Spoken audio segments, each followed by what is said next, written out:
Czasem mamy nastrój, by od wszystkiego się odciąć, włączyć muzyczkę troszkę spokojniejszą, mniej rzeźnicką. Na szczęście w metalu są gatunki właśnie do tego stworzone. A jeżeli jest to klasyka, to w ogóle odpłyniemy w nieznanym sobie kierunku. A dzisiaj prezentowaną płytą jest Paradise Lost Icon.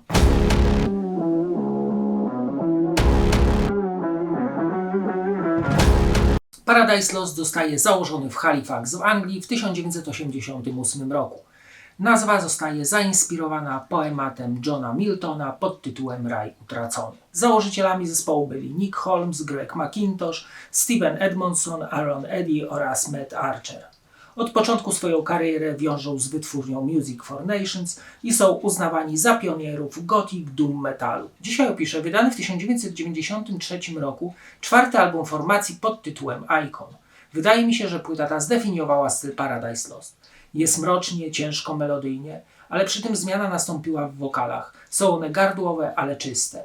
Połączyli swój wcześniejszy posępny styl ze świetnymi solówkami oraz surowym stylem heavy. W momencie wydania Icon stał się niezwykle popularny wśród fanów. Utwory zyskały piosenkową formę, zwrotka, refren, zwrotka, jednak to dodało im tylko przebojowości, nie pozbawiając depresyjnego charakteru, tak zawsze kojarzonego z muzyką zespołu. Gitary tworzą fajną ścianę dźwięku, dużo tu melodyjnych riffów, gitar prowadzących i solówek. Utwory są zdecydowanie przystępniejsze, bardziej gothic niż doom metalowe, dużo tutaj chwytliwości, co według mnie jest bardzo na plus. Wiele tu ciekawych, płynnych akordów ze sporą dawką energii.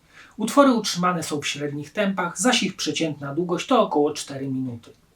Mimo zawartego ciężaru album wydaje się lekki, a to dzięki świetnym orkiestracjom, ciekawym aranżom oraz fajnym refrenom. Ma się wrażenie, że wszystko na albumie pasuje do siebie jak ulał, że wszystko się skleja, a zespół w tamtym czasie był jednością i to słychać. Wokal Holmesa jest czysty, jednak nie pozbawiony mocy i siły tak bardzo pasującej do muzyki smutku. Pojawia się również ciepły wokal żeński, który nadaje albumowi zwiewności, jednak jest on sporadyczny. Wyśpiewywane teksty zmuszają do zadumy i nostalgii, co również wspaniale łączy się z muzyką. I tutaj powiem wam, że na albumie czuję pewne wpływy bardzo popularnego wówczas grunge'u, czy to w warstwie gitarowej czy wokalnej, co również odświeżyło muzykę Paradise'ów. Produkcja jest przybrudzona i nieprzesłodzona, co stanowi naturalny krok w drodze do krystalicznego ich brzmienia, znanego choćby z Draconian Times. Icon jest na pewno jednym z tych albumów, który ukształtował brzmienie doom gothic metalu lat 90. I nadal brzmi świetnie, szczególnie gdy za oknem słota, a my mamy taki nastrój, by nikt się do nas nie odzywał. To posłuchajmy wreszcie fragmentów tego gotyckiego klasyka. Płytę rozpoczynają wiolonczelowe orkiestracje kawałka Ember's Fire, do których dołącza wokalnika Holmesa oraz surowe melodie. Jest ciężko i miarowo, zaś refren jest rytmiczny i śpiewny. Tekst mówi, że minął już czas upadku. Pozostało surowe, zimne życie, bez żaru i znaczenia.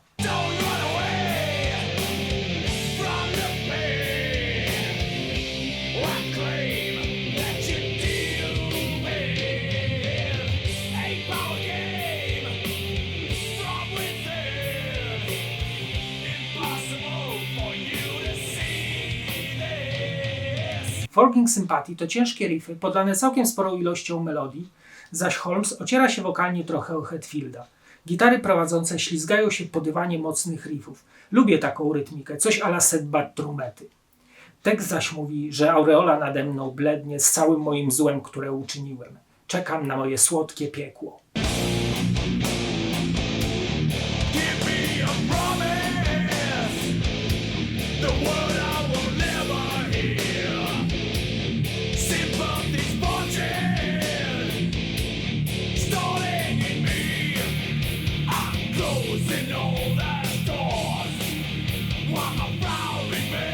Colossal Rains to powolne, ponure gotyckie gitary, ukazujące w nich cały smutek i ból istnienia.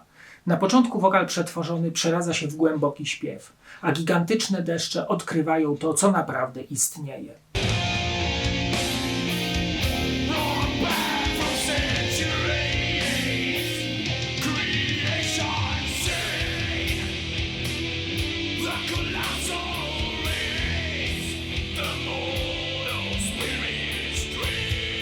True Belief zaczyna się bardzo ciekawym intro perkusyjno-gitarowym, a ciężkie riffy wprowadzają nas w klimat smutku. Melodie doprowadzają nas do refrenu, w którym to Holmes wyśpiewuje tytuł utworu. Ciekawym zabiegiem było umieszczenie solówki na końcu kawałka. Autor śpiewa, że na ziemi nie znalazł wiary i cały czas jej poszukuje.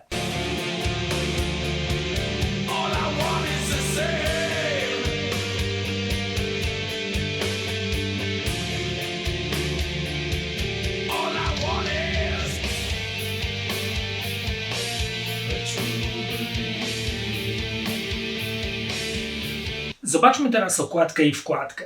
Muszę się Wam przyznać, że dla mnie to jedna z najlepszych okładek ever.